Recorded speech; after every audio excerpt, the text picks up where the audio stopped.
प्रार्थने। हे हंसवाहिनी ज्ञानदायिनी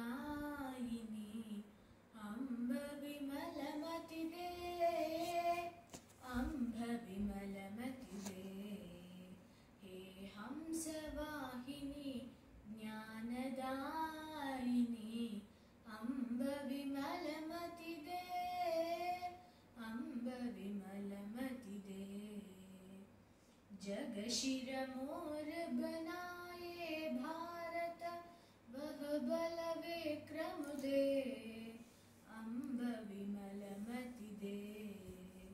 हे हंसवाहिनी ज्ञानदायिनी अम्ब विमलमतिदे अम्ब विमलमतिदे। साहसशील हृदयुदे बरदे जीवन त्याग तपोमय बरदे संयम सत्या स्नेह कवरदे स्वाभिमान बरदे स्वाभिमान बरदे अम्ब विमलमतिदे। हे हंसवाहिनी ज्ञानदायिनी अम्ब विमलमतिदे अम्ब विमलमतिदे। लवकुश ध्रुव प्रहलाद बने हम मानवता साक्रास हरे हम सीता सावित्री दुर्गा माँ फिर घर भर भर दे फिर घर घर भर भर दे अम्ब विमलमतिदे। हे हंसवाहिनी ज्ञानदायिनी अम्ब विमलमतिदे अम्ब विमलमतिदे अम्ब विमलमतिदे अम्ब विमलमतिदे। श्लोकगळु।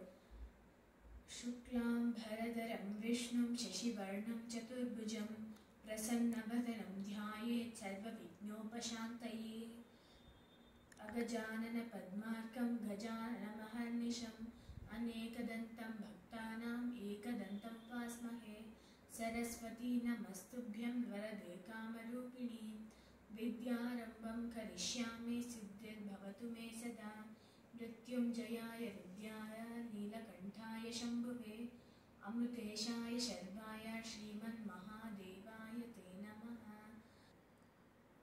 ब्रह्मानन्दं परमसुखदं केवलं ज्ञानमूर्तिं द्वन्द्वाद्वैतं गगनसदृशं तत्त्वमध्याभिलक्ष्यम् एकं नित्यं विमलमचलं सर्वदेसाक्षिभूतं भावाद्वैतं त्रिगुणरहितं सद्गुरुं तं नमामि।